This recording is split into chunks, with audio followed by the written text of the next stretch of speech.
আমাকে ওই জয়রাজকে বিয়ে করতে হয়, আর যদি আমি ফেসে যাই তাহলে একটা কানা করলেও তুমি পাবে না, মনে রেখো এটা। ঠিক আছে, তাহলে খেলা শেষ করি। সত্যিটা হলো যে আমি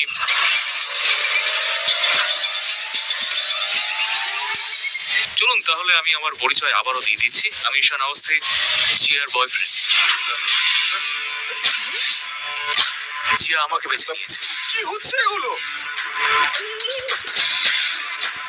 নমস্কার, আমি হচ্ছি জয়রাজ। আমি হ্যান্ডশেক তোমার লেভেলের ভিতরের সাথে করি, বুঝলে? আর আমি হচ্ছি জিয়ার হবু স্বামী।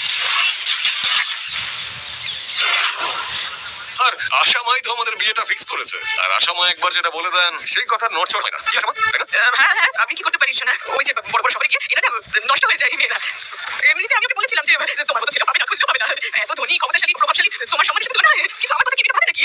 এই বড় শহরে যাওয়ার পর থেকে শুরু হয়েছে। আর বেছে নিলে স্টার্টআপ ছেলেকে। আমি কি করবো বলো? থামো এবার মম। Don't mind. হ্যাঁ, আমি বেশ খুশি যে ও তোমাকে বেছেছে। এবারে ও কিন্তু ঠিকঠাক বিবেচনা করেছে। আরে জয়রাজ, তুমি চিন্তা করো না বাবা, আমি তোমার জন্য আরো ভালো মেয়ে খুঁজে এনে দেবো। কি বলছেন আপনি এসব? আমি তো জিয়াকে বিয়ে করতে চাই। ও আপনাকে কি টাকা দিয়েছে? প্যাকেটটা তো খুব হালকা ছিল, ওই 10,000 হবে মনে হয়।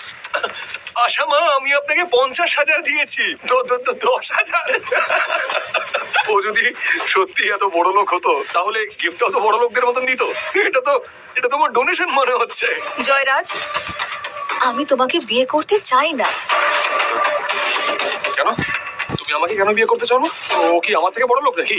আমার থেকে কি বেশি যোগ্যতা ওর? হ্যাঁ, কারণ আমার কাছে ওর ব্যাংক ব্যালেন্স নয়, ওই মানুষটা ইম্পর্টেন্ট। ও নিজের দক্ষতায় নিজের পায়ে দাঁড়াতে চায়, তোমার মতো নয় যে খালি বাবার টাকা উড়িয়ে বেড়ায়। চুপ কর জিয়া। জয়রাজের সাথে এইভাবে কথা বলে কেউ? বড় শহরে গিয়ে তুই মানুষের সাথে কিভাবে কথা বলে ভুলে গেছিস? আমি বলতে চাইছি, এখানে বাবা কিন্তু কোনো যেসব ব্যক্তি একেবারেই নন, বরং শহরে একজন বড় বিজনেসম্যান। আর ও নিজের পায়ে দাঁড়াতে চাইছে, এমন কারোর মতো না যে নিজের বাবার টাকায় ফুর্তি করতে চায়। ওই বকে যাওয়া ছেলে টাইপস। আর ও এরকম কেউ না যে মেয়েদের বাজে ভাবে টাচ